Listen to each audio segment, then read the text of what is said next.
பேரவைத் தலைவர் அவர்களே, பள்ளி குழந்தைகள் பசித்த வயிற்றுடன் பாடம் படிக்க வரும் நிலையினை மாற்றி பசியின்றி உற்சாகத்துடன் கல்வி வேண்டப்பட்டு அறிமுகப்படுத்த திட்டம்தான் முதலமைச்சரின் காலை உணவு திட்டம். பசிப்பினி மருத்துவன் இல்லம் அனித்தோ செய்தோ கூறுமின் எமக்கே என்ற சங்க இலக்கிய கருத்தினை மனதில் ஏற்று நாட்டிலேயே முதன்முறையாக அறிமுகப்படுத்தப்பட்ட இந்த திட்டம் அனைவரின் பாராட்டுதலையும் பெற்றது. பெற்றோரை இழந்த குழந்தைகளை அரவணைத்து பாதுகாத்திடும் வகையில் அன்புக்கரங்கள் திட்டம், பிறந்து 6 மாதமே ஒரு குழந்தைகளின் ஊட்டச்சத்தை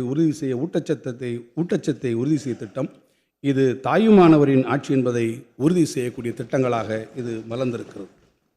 கல்வி, அரசு பள்ளி மாணவர்களை சாதனையாளராக உருவாக்கி உலகெங்கும் உள்ள புகழ்பெற்ற கல்வி நிறுவனங்கள் உயர்வின்றி பயின்றிட மாநிலங்கும் இங்கும் மாதிரி பள்ளிகள். புதுமை பெண் திட்டத்தை தொடர்ந்து ஆடவரும் பயன்பெறும் வகையில் தமிழ் புதல்வன் திட்டம், கல்லூரி கல்வியில் திறன் மேம்பாட்டையும் இணைத்து சாதனை புரிந்த நான் முதல்வன் திட்டம் என நாம் அடுக்கிக் கொண்டே போகலாம். மாணவர்களை மனதார நேசித்திடும் நம் மாண்புமிகு முதல்வர் அவர்கள் பள்ளி கல்லூரி மாணவர்களை அடிக்கடி பார்த்து சொல்லிடும் வாசகம் ஒன்றே ஒன்றுதான்: எப்படியாவது படித்துவிடு, எதிர்காலம் உன் கையில்.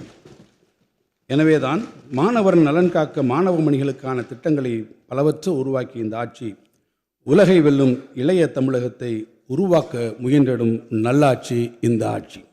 உடனுக்குடன் செய்திகளை தெரிந்து கொள்ள சன் நியூஸ் பெல் ஐகானை கிளிக் பண்ணுங்க.